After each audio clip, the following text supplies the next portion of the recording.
음식을 먹으며 방송을 진행 중인 이 남성. 멕시코의 한 시장 선거에 출마했던 야당 연합의 노엘 라모스 페레티즈 후보입니다.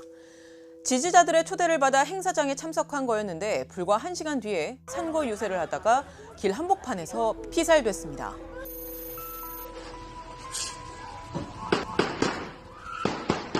멕시코의 또 다른 시에서는 시장 당선이 유력했던 기셀라 가이탄 후보가 선거 유세 당일에 괴한의 총격에 숨졌습니다.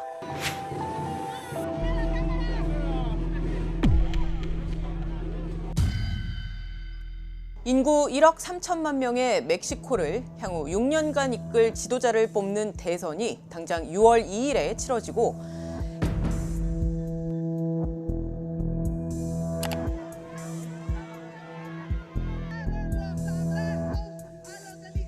이날 연방 상하원 의원, 지방단체장 의원 함께 선출되는데 지금까지 숨진 후보자와 선거운동원, 정당인 등은 모두 22명에 이른다고 멕시코의 한 당국자는 밝혔습니다. 그러나 현지 언론들은 선거와 관련돼 숨진 사람은 지난해 9월부터 올해 5월까지 34명이라고 보도하고 있고 미국 뉴욕타임스는 과거 2021년에 선거 기간에는 최소 32명이 숨졌다며 멕시코에서 가장 위험한 사람은 선출직 후보다라고 지적하기도 했습니다.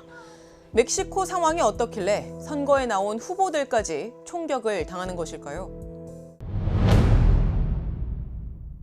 멕시코에서 선거를 전후해 강력범죄가 잇따르는 건 사실 드문 일은 아닙니다.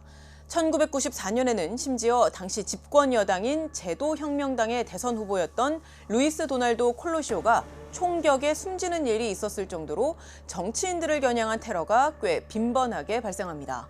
최근 선거 기간의 사건들은 조사가 진행 중이긴 하지만 마약 카르텔이나 다른 갱단 등 범죄 조직과 관련된 경우가 많을 거라는 게 대체적인 분석입니다.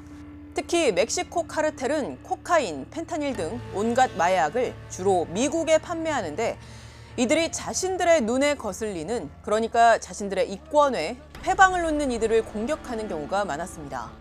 카르텔도 하나만 있는 게 아니고 여러 카르텔들이 있잖아요. 경쟁하는 카르텔들끼리 자기한테 이롭지 않은 후보가 유력하면 자기들의 그 어떤 헤게모니를 빼앗길 수 있으니까 그걸 두고 이제 그 서로가 다투는 거죠. 관계없는 사람이 나오는데 주로 그렇게 나왔을 경우에 이제 카르텔에서 가서 돈 받을래 죽을래 이러는 거예요. 선거 자금 받아버리면 뭐 안 죽겠지만 그러면 그 사람들한테 휘둘리는 거고 나는 정말 청렴하게 가겠다 이러면 죽을 수도 있는 거예요. 루트인 그런 지역에서는.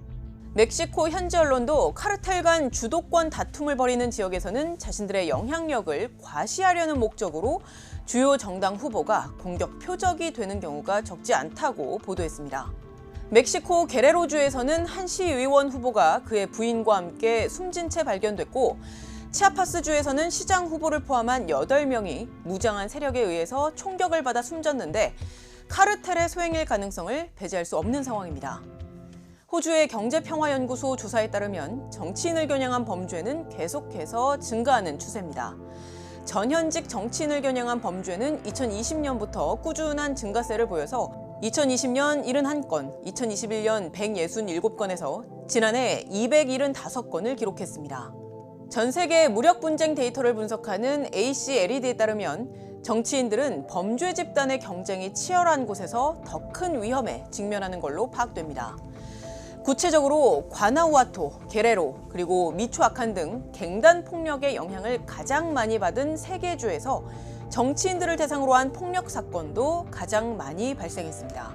전문가들은 이러한 상황이 지속되어 온 배경으로 구조적인 문제를 지적하고 있습니다. 지난 2018년 취임한 로페스 오브라도르 멕시코 대통령은 카르텔의 공격으로 대응하기보다는 젊은이들이 범죄 조직원으로 가담하는 원인을 없애겠다고 공언했지만 결과적으로 강력범죄 비율을 낮춘다거나 카르텔 등 범죄 조직의 영향력을 줄이지는 못했습니다. 그 엘살바도르 같은 나라는 완전히 힘으로 눌러서 그 뭐 몸에 문신만 있으면 다 집어넣어서 남자들의 뭐 10분의 1이 감옥에 다 넣었다 그런 이야기가 있거든요. 멕시코 같은 경우에는 그게 불가능한 게 카르텔들이 파워가 너무 세요. 엄청난 또 달러 수입원이기도 하니까 힘으로 누르기보다는 좀 더 포용적인 걸로 해서 이 정부가 정책을 취했고 경찰들을 못 믿어서 군의 일부를 빼서 그 사람들로 어떤 경찰 역할을 하는 부대를 새로 만들었죠. 그렇게 성공적이지를 않아서 오히려 폭력 수준은 전 정부 때보다는 좀 더 올랐다. 과학저널 사이언스에 게재된 논문에 따르면 2012년 11만 5천 명 수준이던 카르텔 조직원들은 17만 5천 명까지 늘어났습니다. 이는 멕시코 전체 인구의 0.1% 정도인데 멕시코 10대 기업과 맞먹는 규모라는 게 연구팀의 설명입니다. 미국과 멕시코 정부에서 모두 양대 카르텔로 꼽는 곳은 할리스코 신세대 카르텔과 시날로아 카르텔인데 이들 조직원은 전체 카르텔에서 각각 17.9%, 8.9%를 차지했습니다. 수십 년을 지금 계속 이어져 오는 문제죠. 미국은 멕시코가 공급을 계속하는 한 미국의 소비가 건절되지 않을 거다 그러고 중남미 사람들은 미국의 마약 소비가 건절되지 않는 한 중남미는 마약에서 벗어날 수가 없다 이렇게 항상 말하고. 물론 앞서도 저희가 언급했듯이 멕시코 선거에 영향을 미치는 강력 범죄가 모두 카르텔과 같은 범죄 조직으로부터 기인한 건 아닙니다. 가령 치아파스와 오아사카주에서는 정치인에 대한 폭력 대부분이 지역사회 간의 토지 분쟁과 경쟁으로 촉발되기도 했습니다.